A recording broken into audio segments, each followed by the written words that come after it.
রাশিয়ার অন্যতম বৃহৎ তেল শোধনাগারে ড্রোন হামলা চালিয়েছে ইউক্রেন। পাল্টা জবাবও দিয়েছে রাশিয়া। এদিকে নিরাপত্তার শঙ্কায় কিয়েভের সীমান্তবর্তী এলাকায় যুদ্ধবিমান মোতায়েন করেছে ন্যাটোর সদস্য রাষ্ট্র পোল্যান্ড ও রোমানিয়া। তাদের অভিযোগ, রুশ ড্রোন তাদের আকাশসীমা লঙ্ঘন করেছে।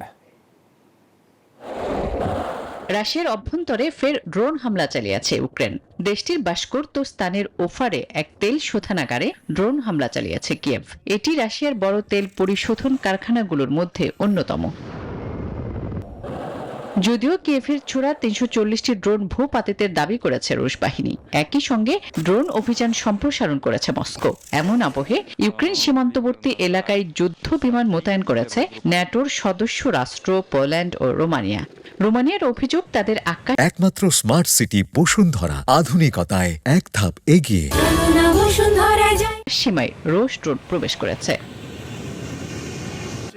রাশিয়ার উপর নাখোশ মার্কিন প্রেসিডেন্ট ডোনাল্ড ট্রাম্পও জানান, ন্যাটো সবুজ সংকেত দিলে শিগগিরই রাশিয়ার উপর বড় ধরনের নিষেধাজ্ঞা আরোপ করতে প্রস্তুত যুক্তরাষ্ট্র। এদিকে রুশ আগ্রাসন মোকাবেলায় আবারও অর্থ সংকটের জানান দিয়েছে ইউক্রেন। ইউক্রেনের প্রতিরক্ষা মন্ত্রী ডেনিস মিগাল জানান, আগামী বছর কমপক্ষে $120 বিলিয়ন প্রয়োজন হবে। এমনকি যুদ্ধ শেষ হলেও সেনাবাহিনীর রক্ষণাবেক্ষণের জন্য একই পরিমাণ অর্থের প্রয়োজন হবে বলে দাবি প্রশাসনের।